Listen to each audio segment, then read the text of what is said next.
separated from her. I just really felt that we really had grown apart. And I felt myself experiencing a strong hostility from my mother.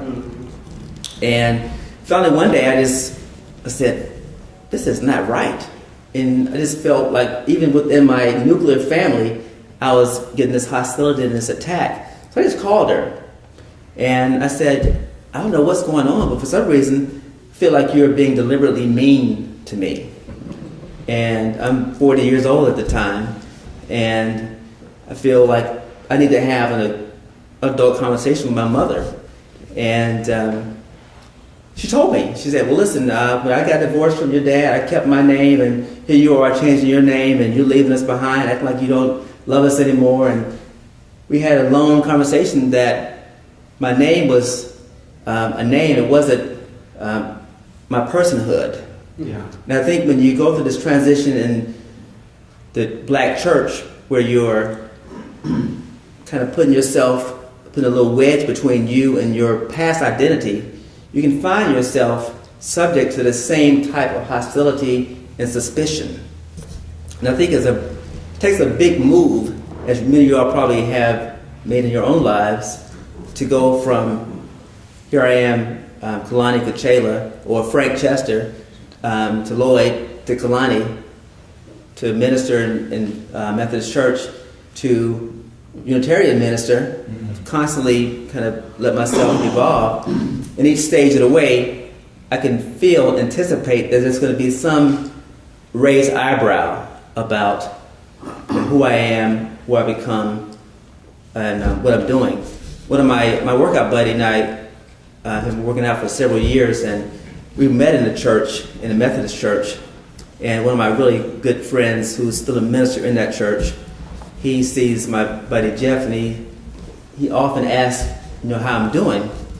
And one time he said he saw Mike, my colleague, the minister. He said, was he preaching Jesus resurrected? Because for him, that was kind of the mark of whether I was a legitimate preacher or not. Well, he had to say, no, we're not preaching Jesus resurrected. But even that puts some pressure, I believe, on my friends, because they have to say, well, I'm associating with somebody who doesn't believe in Christian doctrine anymore. Right. So you can understand how that attachment is really a part of the African American personality, especially those who are raised in the church, that it's almost a badge of honor to say that you're a Christian. And to say that you're not Christian, you open yourself up to a lot of question and answer. Now, the free thinkers have a different perspective. Morrison Reed does a really good job of breaking down the distinctions between African American religious people and free thinkers, because his book was a revision of his dissertation on African Americans within the Unitarian Universalist Church. And he makes a clear distinction that with African Americans, the purpose of religion is to give them three things: freedom intellectually, reason, and also a spiritual freedom. But with free thinkers, the words are kind of reversed. I just want to get this to make sure I get it clear, so that I don't get fact checked right here. The guiding principles, he says, are intellectual freedom, reason, and tolerance. Whereas in the black church, people are looking more for spiritual freedom. But in the free thinking movement, which I would say includes the humanists or persons who are atheists, including my dad, they don't want to be tied down to a certain way of thinking. They want to be able to allow their mind and their own learning and teaching and their conscience and experience and their sense of reason and rationale to guide where they go in life. And this is, I think, a big distinction between the free thinking movement and the African American movement, which I think he really nails pretty correctly, is that an African American person within the church is looking for a way to the other side, or to life beyond this life. And religion gives them that grounding to know that they're spiritually free, no matter what goes on in this life, whether they deal with discrimination on the job or discrimination in sexual orientation. You know, we have a big African American LGBT community. If they're going to deal with that, or if they're going to deal with disparities in education. Just heard yesterday that we heard today that I think it was the Cleveland School District has just been lost their accreditation.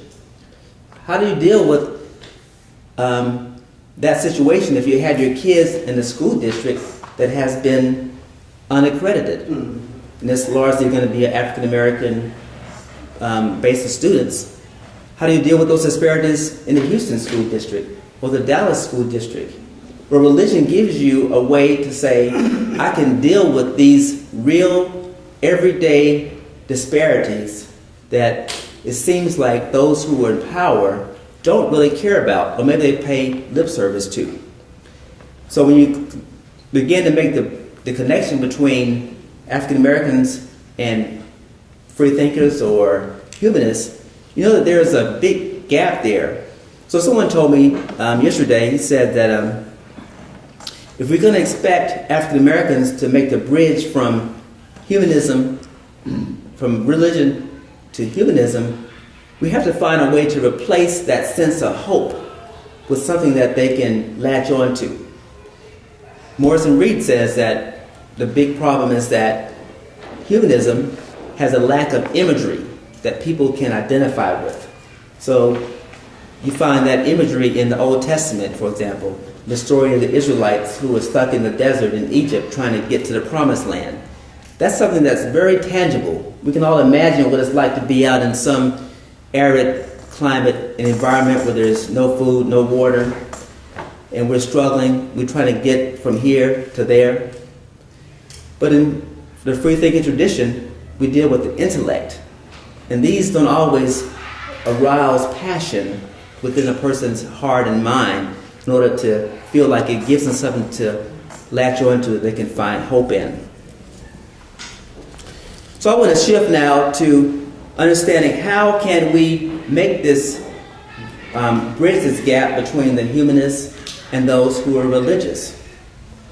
I believe that there's ways that we make meaning in the world, and this is what I did my research in my doctoral program, is stages of faith, stages of consciousness, and ways that we make meaning in our everyday life experience. There are those who believe that everything happens for a reason. So something happens to them, they say there was a preordained reason that caused this to happen. Or because this happened, there's a certain reason out there waiting for me to find it. And I just have to find out why this happened to me. And that's what I mean by reason or meaning making. As we go along, we have the ability to assign meaning to what our experience is about. And I got my work from a theorist, a personality theorist by the name of Robert Keegan. And he writes about the 5 stages of consciousness. And I won't go through all of them, but as a child, the infant grows up. The infant only has the inner experience he or she is born with. He or she connects with their mother primarily, and that begins the process of attachment. It connects with his father, begin to attach. The child gets feedback directly from his verbalizing his needs or her needs. He cries, the parent responds, the attachment process begins, and the child thinks that they're one and one with the parent. The next phase, the child grows up and they begin to find their own identity. So, for example, a teenager, and then you probably have teenagers. Teenagers are maybe a second level of development. They are totally in tune with themselves. They're in a world of their own, and all they're worried about is me. And the parent will say, well, he did this, and she did this to me, and they don't understand how I feel about it and why they're doing this to me. Why they go out there and wreck my car? Why they treat me like this? But relative to teenagers' consciousness level doesn't see him or herself as impacting the parent in that way. They're only doing what they can to satisfy their own needs. Then you go to another level called the interpersonal means of making meaning. In the interpersonal level of consciousness, a person knows that they have relationships and that their relationships affect other people, or other people's actions affect how they make meaning in the world. I meet Don, we begin to talk, and if I'm an interpersonal person making meaning, I will see Don as a free thinker, and I may say, well, that sounds pretty interesting. I'm going to try that myself. But I'm strictly acting out of my relationship with Don because Don is influencing me, and he has enough influence that I want to say, okay, I'm going to try it because I trust him. And that's where I believe the consciousness begins to evolve, and that's where the free-thinking mind eventually begins to go. The next level will be what we call an institutional knower. And this person knows that Don has practiced humanism. He's a free thinker. And Don has asked him to become or consider free thinking. But he's also aware that Don has influence on him. So in this case, the person has a sense that Don is an individual, he has influence, I know I'm being influenced, versus a person who's just going along because he hears Don's story of humanism and wants to go along with it. And then finally, you have a person who are called the self-transformationals. And self-transformationals are people who I call self-authors, meaning that they create their own experience. They are aware that God has influenced them, and they have made a conscious choice to go along with what he's saying, or they're saying, no, I don't want to go along with it. But either way, I know that I'm consciously deciding to do this. I'm consciously deciding to leave Christianity and go to humanism. I'm consciously deciding to go from Christianity to be an atheist. I know that my father was an atheist, and if I reflect deeply enough, I realize that I have some of my father's genes. And this is part of the reason that I'm open to other people's experience and other ways of experiencing religion. I can consciously decide that I'm going to embrace my history and my narrative from my family, or I can consciously decide that, well, no, I want to stay with my mother's side. But either way, I know that I'm making this change. But also, what makes this person self-authoring is that they're aware that this happens not only in individuals, it happens in groups, and it happens in institutions. So a person like Bill Gates, or Steve Jobs, or Barack Obama, Martin Luther King Jr., any great thinker, they know that they are dealing with people of different institutional values. They have multitudes of these different institutional values. And they're able to look at this group and say, well, this group has this value, this group has that value. I want to engage with both of them. I need to find a way to bring these people together. And in turn, that allows that person to take that level of consciousness to a higher level. And they can begin to use that consciousness and those values in the way that they see works along with their mission or their goal or their objectives. Well, I think if you're going to try to bridge the gap between free thinkers or humanists, people in the church, especially African Americans, we're wondering where are the African American humanists? How are we going to get them on board? The first thing you have to realize is that people are where they are in terms of these stages of consciousness, and that they evolve over time, and that we're unable to move them from interpersonal to institutional just by preaching to them or arguing with them or saying, hey, your point of view is wrong. Let me give you the reasons why. Boom, boom, boom, boom. Because they're resistant to that. They're not at a stage where they can understand or hear this.